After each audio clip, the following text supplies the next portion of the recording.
abbiamo stimato sulla base di alcuni documenti parlamentari una flessione dell'11%.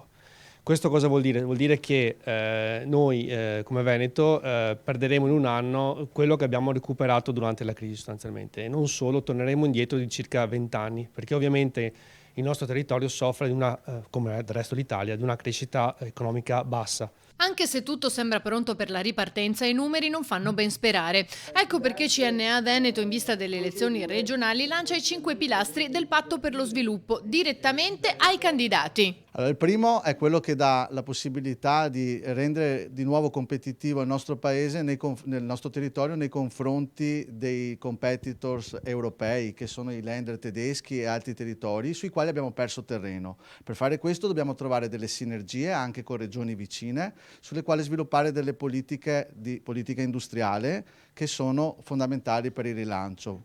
La prima parte che noi riguardiamo è quella della manifattura.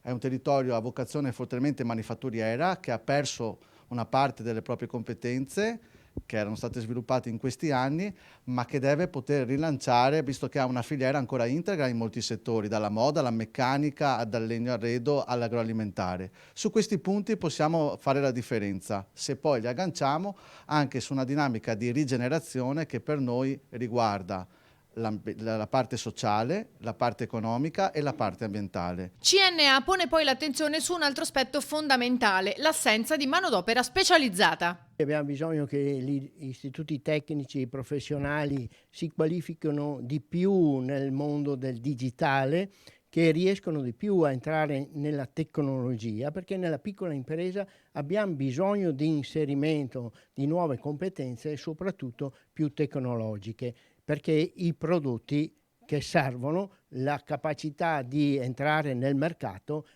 ha sempre più bisogno di nuova tecnologia.